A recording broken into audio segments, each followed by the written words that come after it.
તો શું કહે છે અહીંયા, કેટલું સરસ કે મેરે મન મેં, એના નંદલાલ ઉપર ક્યારે રંગવું, ક્યારે એને પકડવું, ક્યારે એને આલિંગન કરવું, ક્યારે એના રસથી તરબતર થઈ જાઉં અને રસિયાના રસમાં ક્યારે હું ભીંજાઈ જાઉં, એવું મનમાં વિચાર કરતાં કરતાં કહે છે કે મેં તો જાઉંગી સસુરાલ. પછી શું કહે છે, અબ પહોંચ ગઈ મેં અપને પિયા ઘર. અપને પિયા ઘર એટલે વરના ઘરે નહીં, ઠાકોરજી પાસે. કારણ કે જેવી જાય છે તો ભાગોળે કોણ મળે છે, ઠાકોરજી.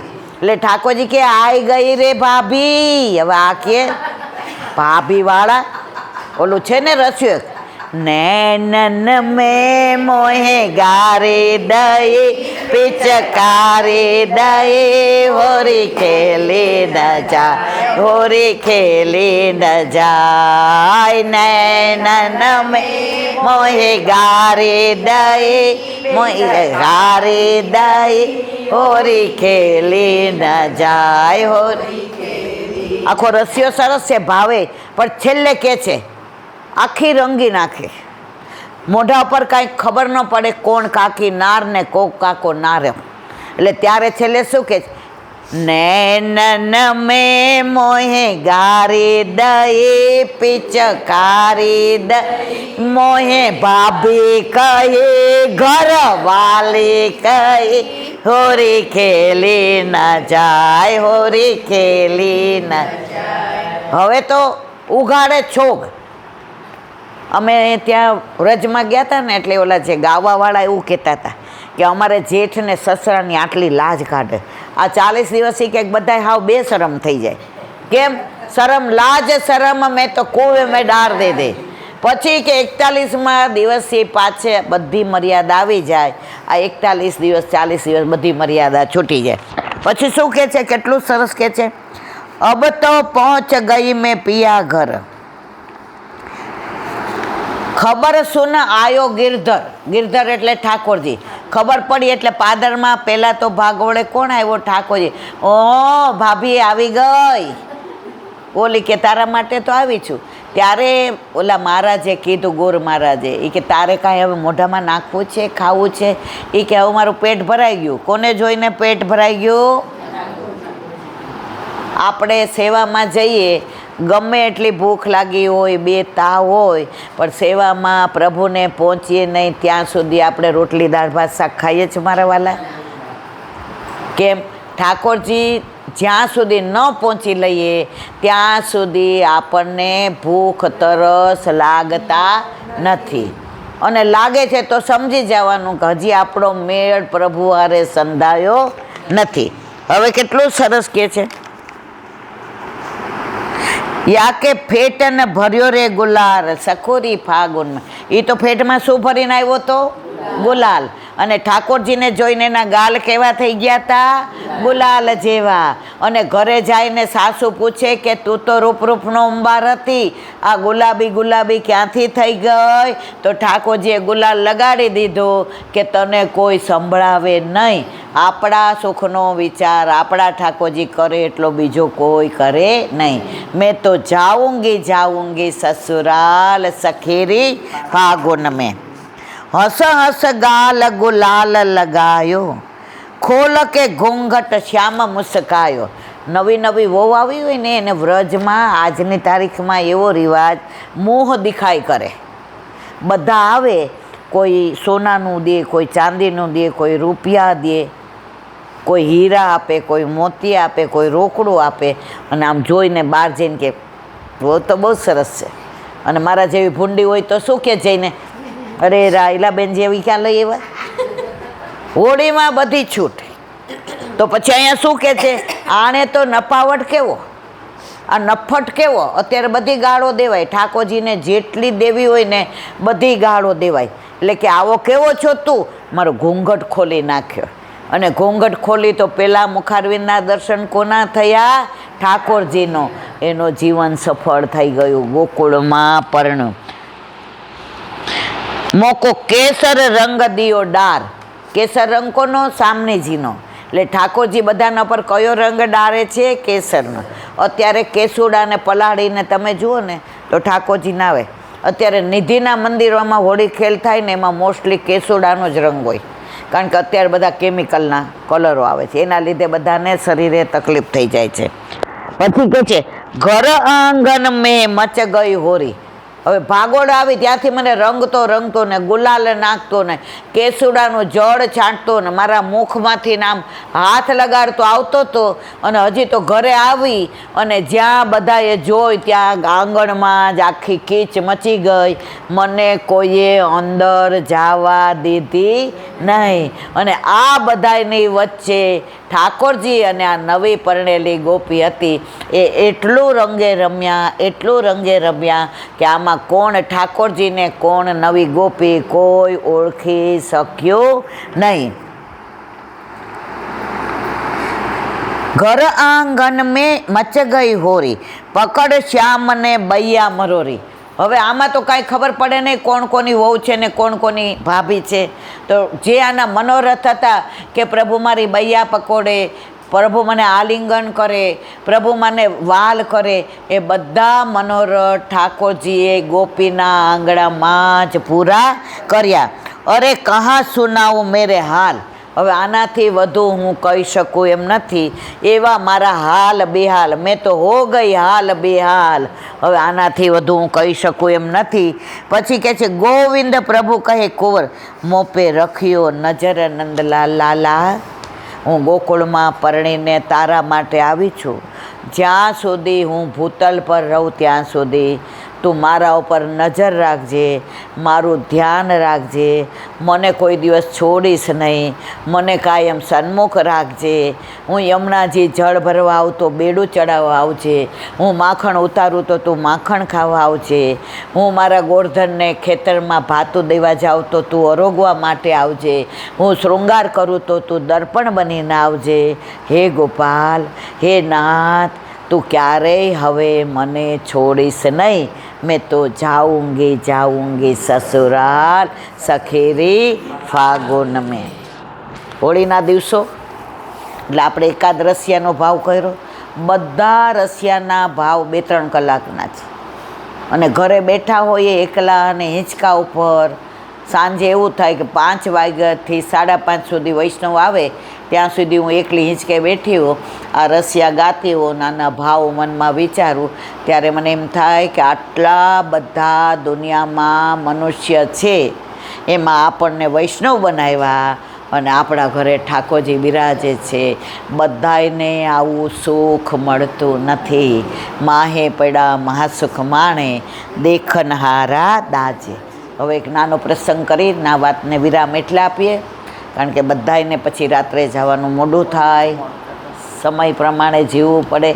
તમારો તો પ્રેમ એવો છે કે સવાર સુધી ચાલે, પણ પછી જેને કહેવાય ને કે પૂર આવે ને એ કામમાં ન આવે. પાણી નદી 2 કાંઠામાં વહે એમાં આનંદમાં આવે. તો એક નાનો પ્રસંગ કરીને આપણે વિરામ આપીએ. પુષ્ટિ માર્ગમાં જે બની રહ્યું છે એ આજેય બને છે, 500 વર્ષ પહેલાંય બનતું હતું અને અત્યારેય બની રહ્યું છે. એનો નાનો પ્રસંગ. સાઉથમાં એક ગામ છે, ગામનું નામ ભૂલી ગઈ, હમણાં યાદ આવે એટલે કહું. હવે ત્યાં 3-4 સંતો જતા હતા. એ સંતો વૈષ્ણવ હતા. એ કોઈના ઘરનું ખાય નહીં, કોઈનું કાંઈ લે નહીં, પણ રસ્તામાં જ્યાં સારી જગ્યા આવે, જળાશય હોય, બગીચો હોય અને સુંદર મજાની વૃક્ષની વેલીઓ હોય, ત્યાં એ લોકો બેસે, રસોઈ બનાવે અને ઠાકોરજીને ભોગ ધરે અને પછી થોડો વિરામ કરીને આગળ ચાલતા થાય. સાધુ તો ચલતા ભલા. અત્યારે આ મઠ ચારે બાજુના આશ્રમ ને તમે જુઓ, આ બધું પુષ્ટિ માર્ગ નથી. તો એ ચારેય સંત જે વૈષ્ણવ હતા એ ચાલતા ચાલતા નીકળ્યા અને 10-1 વાગ્યા એટલે એણે કીધું બીજા સંતને કે હવે ઠાકોરજીને ભોગ ધરવાનો સમય થયો છે, હવે સારી જગ્યા હોય તો આપણે શોધી કાઢીએ. ત્યાં એમની દ્રષ્ટિ એક બગીચામાં પડી. એ બગીચામાં વનરાય ને વન ને વૃક્ષો ને વેલી ને પુષ્પ ને ફૂલ ને ઝરણા ને સરોવર ને પક્ષીઓ ને સુંદરતા ને ત્રિવિધ વાયુ સંચરે ને સંત મહાત્મા રાજી થઈ ગયા. એ કે અઠે દ્વારકા કરી દઈએ. અહીંયા જેમ કે ઠાકોરજીને ભોગ ધરીએ, જળ પણ છે અને વ્યવસ્થા પણ સરસ છે, આપણે ટેરોય નહીં કરવો પડે, ચારે બાજુ એવી વનરાય છે, બધી વડવાઈઓ નીચે આવી છે. બધા ગયા. હવે ત્યાં એ લોકો તો ગયા અને બધું સરસ મજાનું વાળું ને ચોયડું ને સેજ પાણી છાંટ્યું ને પછી ત્યાં ચારેય જણા બેઠા. હવે બધું એમની પાસે તો હતું, પણ હવે ઘડીક થાય તો એમ થાય કે આ 3 ઈંટ મૂકીને ચૂલો કર્યો છે, હવે તેલ તો ભેગું લઈ આવે નહીં, તો કે હવે પાછું ગામમાં જવું પડશે. તો સામે જોયું તો એક ઘર હતું બગીચામાં. એ કેવો હોય એને જ પૂછી જોઈએ. તો ગયા તો અંદરથી બૂમ પાડી, કોઈ હે ક્યાં?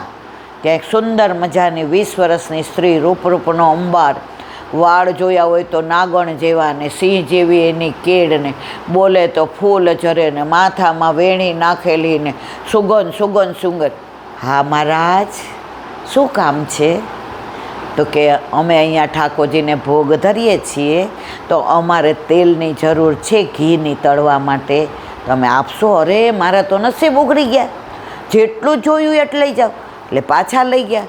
પછી પાછા ઓલા કે આ સાણસી વિના શું કરશું?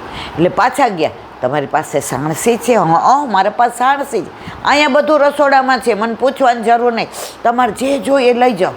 હવે વળી થોડી વાર થઈ એટલે કીધું, અરે આજે તો એ કે મનોરથ છે, આજે તો ઠાકોરજીનો ઉત્સવ છે, મારા ગુરુદેવનો એ કે પ્રાગટ્ય ઉત્સવ છે, તો આજે તો એ કે આપણે થોડો માનભોગ બનાવીએ. તો કે પૂછી જો ને હોય તો. એટલે પાછા પૂછવા ગયા. એ કે સોજી છે? સોજી?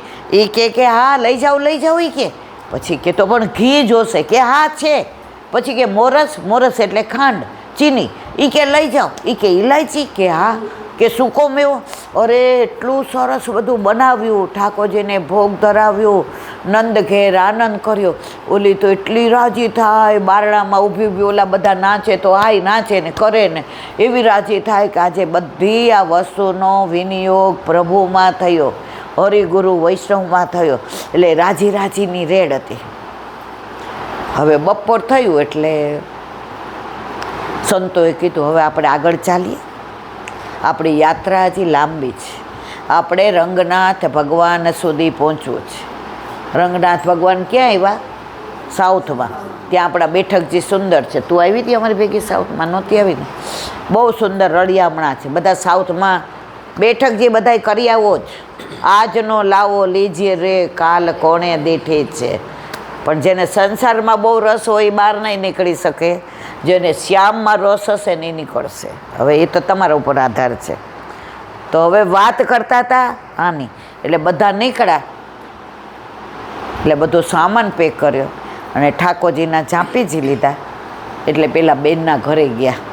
એ કહે કે અમારે તમને આશીર્વાદ આપવા છે, આજે તમારી કેટલી બધી વસ્તુઓનો વિનિયોગ અમારા ઓલામાં થયો. એમ કે તમારું દ્રવ્ય કેવું હશે? એટલે ઓલી રોવા માંડી, આંખમાંથી ને પાણીની ધારા જાય, બોલી ન શકે, ડૂમો ભરાઈ ગયો. મારું દ્રવ્ય સારું નથી, હું ગામની નગર વધુ છું, અહીંયા હું રાજાને રીઝવવા માટે નૃત્ય કરું છું, હું એક વેશ્યા છું. હવે આ લોકોને તો એવી ચિંતા થઈ કે આપણે કોનું ધરાવ્યું, કોનું લીધું. પછી કે હવે અમે શું કરીએ? ત્યારે પેલીએ કહ્યું કે હવે તમે પહેલાં પૂછ્યું હોત તો મેં કહેત તો હું તમને આપત નહીં. તો કે તારી જગ્યાનો ઉપયોગ કર્યો, તારા વૃક્ષને વેલીનો કર્યો, તારા પુષ્પોનો કર્યો, તારા ફળનો કર્યો, તારે ત્યાં સરોવર છે એના જળનો કર્યો, આજે બધો ઉપયોગ તારા દ્રવ્યનો જ થયો. તો કે હવે મારે પ્રાયશ્ચિત કરવું હોય શું કરું? મારે બધું છોડી દેવું છે, હવે મારે શ્યામના બનીને રહેવું છે. મેરે તો ગિરધર ગોપાલ દૂસરો ના કોઈ.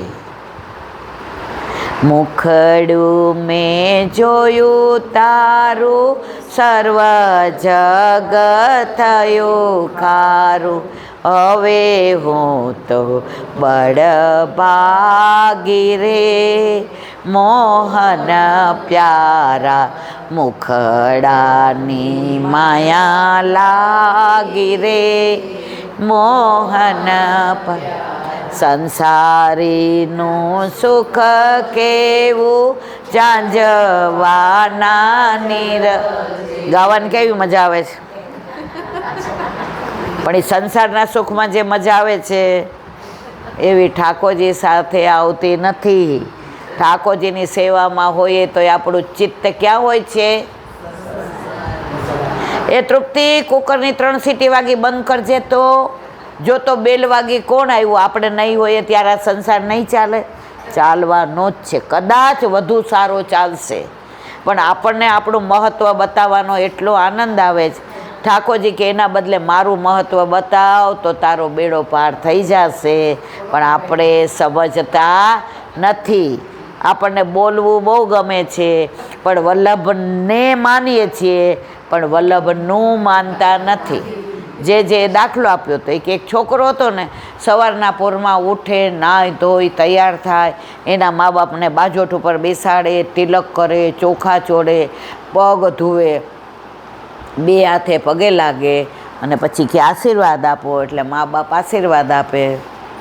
પછી નોકરા ધંધા ઉપર જાય, રાતના દારૂ પીને ઘરે આવે એટલે મા બાપ પૂછે